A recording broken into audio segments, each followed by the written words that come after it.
Chloe. This story is a record from 2006, from a spring day when the rain fell as if jealous of the cherry blossoms in full bloom. That rain was cooling the hot blood of a man. At 5 a.m. that day, a woman named Yeon-hee, alias, woke up.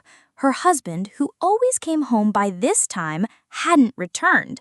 A bad feeling. She called his phone, but he didn't answer.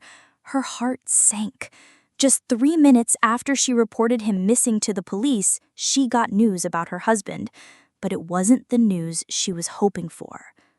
A road in Songcheong-dong, Daejeon. A single taxi, its front bumper crumpled against a dump truck. Its headlights were still on the asphalt in front of the driver's side door lay a single man's left shoe. This wasn't a simple traffic accident. When the police opened the door, the inside of the taxi was a scene of carnage. But it was strange. Her husband, Kim Tae-soo, alias, was found not in the driver's seat, but deep inside the back seat. He was slumped over, his face pressed into the seat, and he was soaked in blood. The car was splattered with it, and next to his hand lay a blood-stained cell phone, as if, in his last moments, he had been trying to call for help. The autopsy results were even more shocking. His body had a staggering 28 stab wounds. The injuries were mostly concentrated on his face and head. Was it a robbery? No, the 188,000 won in his jacket pocket and the wallet in the driver's side compartment were untouched. If money wasn't the motive, then what was this merciless attack all about? The mystery continued to unravel. A colleague with 20 years of experience driving a taxi, a man named Jung-hoon, alias, pointed out something strange. That's weird. Tae-soo was a big guy. You're telling me the killer moved him from the driver's seat to the back? And that car, the back doors don't open from the inside. We lock them for passenger safety, so they only open from the outside. He was right. The passenger side of the taxi was blocked by the dump truck, and the left rear door was locked. That left only one way in or out, the driver's door. The taxi was a perfect locked room. And here's where the most chilling hypothesis emerges.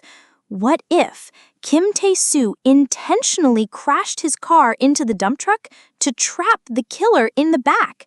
And what if he then got out through the only exit, the driver's door, walked around to open the back door himself, and re-entered to confront his attacker, only to be killed?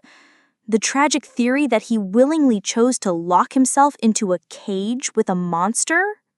The investigation went back to square one, hunting for the killer's traces.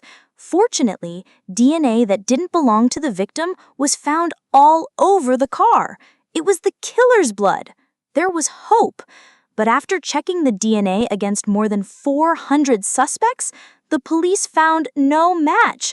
The killer was like a ghost, a person who committed such a brutal crime but had no prior criminal record. As a last resort, investigators began analyzing the taxi's digital tachometer. The only witness left was the taxi itself. The final trip, a 7-minute record. At 4:27 a.m., the taxi picked up the killer, drove 3.4 kilometers, and stopped around 4:34 a.m. The police reverse-engineered the route, using speed and path patterns to narrow down 16 possible pickup locations. And then, finally, they found the most crucial clue. The time gap between when the previous passenger got out and when the killer got in was a mere 16 seconds. The killer had hailed the cab right on the spot. The 15th passenger might have seen the face of the 16th, the face of the devil who passed them in a flash. But that's where the trail went cold. The 16-second mystery was never solved, and the killer's DNA still lies dormant in a database, waiting for a name.